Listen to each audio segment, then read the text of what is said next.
Hey guys, so today we're going to be looking at something's not right moments. Yeah, let's just get right into the video. This car drove up to the curb, probably 15 feet from where I was standing at the wall, and the window rolled down. The driver was the only person in the car and he asked if I knew how to get to X road. That road was the one visible from where I was standing, so I pointed at it and told him the exit onto that road was right across the way. He kept looking at me and said, "I'm having trouble hearing you." So I walked 5 feet closer and shouted at him. He said, "Could you show me? I'm terrible with directions." I immediately decided this man just wanted me to either get close enough to grab me or to get into his car, and I just pointed the road and said, "Drive that way, you can't miss it," and walked right into the employee entrance to wait for my boyfriend instead. I wasn't supposed to be in there, but figured getting yelled at by security was way better than getting kidnapped by a guy in his 40s. Yep, the man was really like, "Could you help me? I don't know how to exit this car park." Not me, but my brother was walking home when he was about 7 or 8, and a man pulled up demanding to take my brother to the hospital because he was limping and starting to push him into the car. He had foot surgery previously. Our neighbor, whose kids we used to play with, suspected something was up and yelled at the man and took my brother inside her house. The police didn't catch the guy, and years later come to find out the guy in his car matched the description of the man who had kidnapped a child a short time later, which was a famous incident in our parts. Life could have been very different if our neighbor hadn't been paying attention. Wow. That's scary, but yes, good on the neighbor. Seriously, good neighbors literally save your life. I was about 16 to 17, driving back to my place from a 7-Eleven in my mum's car with a friend.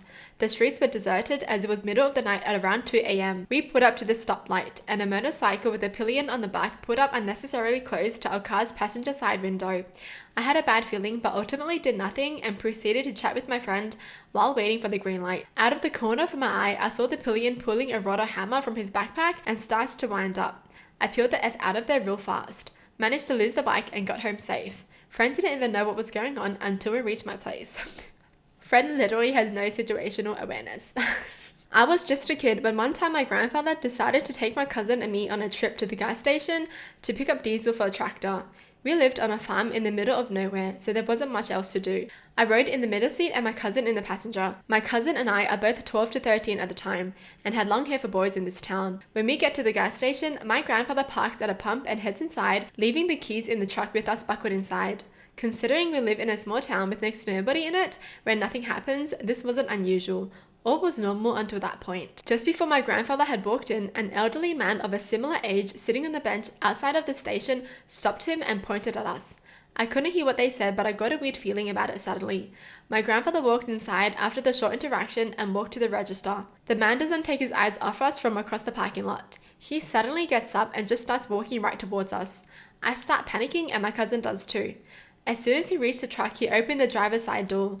My cousin unbuckles and tells me to get out as he hops out. I start mashing my buckle release, but it's stuck and the seatbelt is locked firmly against me from my panicking. My cousin leans back in and tries to push the release, but realizes it's stuck too and then immediately hops out.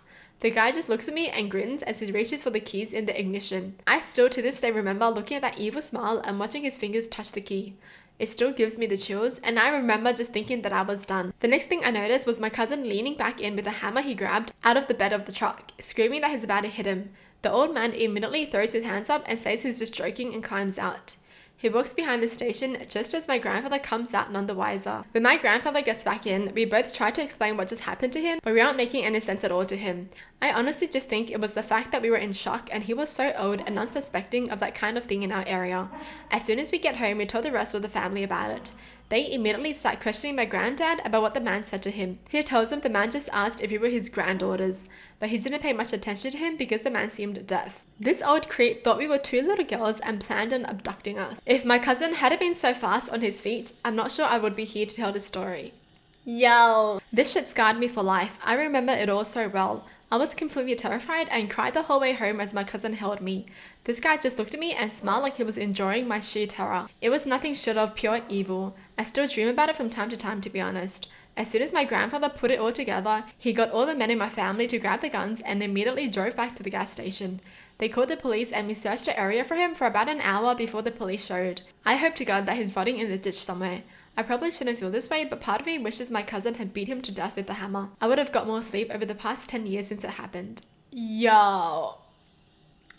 I mean, good on the cousin. I knew it from the moment the story was like, you know, were two little boys with long hair. I knew someone was gonna be like, yeah, those are two little girls and I'm gonna try and abduct them. So do you think he just didn't do anything after he found out there were two little boys?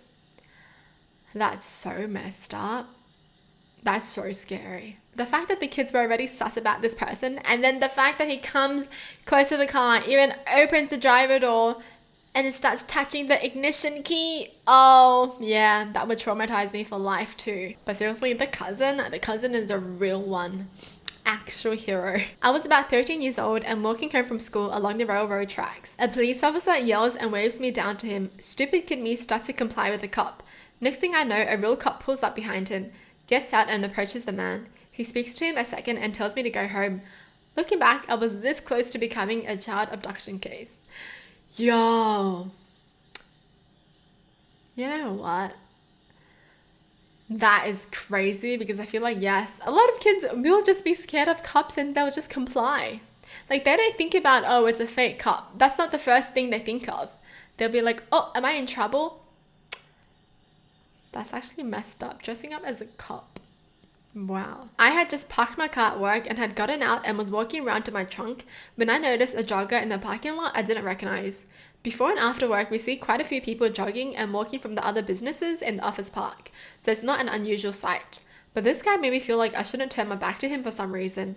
He wasn't acting off or anything to make me feel that way at all. So I'm now digging through my trunk and my lunch has rolled to the back and my little stubby arms can't reach it from standing, and I know I'll have to lean into my trunk to get it.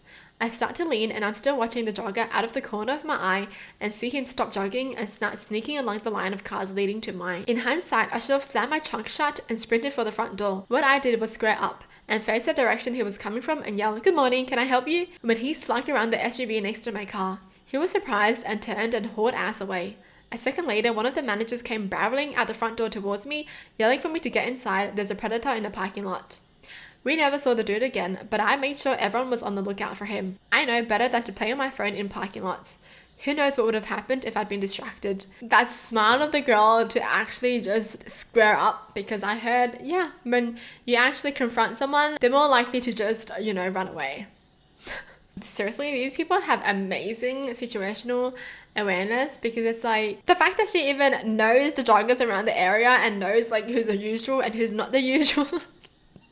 That's crazy, because that would not be me. So honestly, good on these people for just always trusting their feelings. Well, that's it for the video. Hope you guys enjoyed. Tell me in the comments down below what your thoughts are. And as always, thanks for watching. Hope you guys liked it, and I'll see you guys next time. Bye!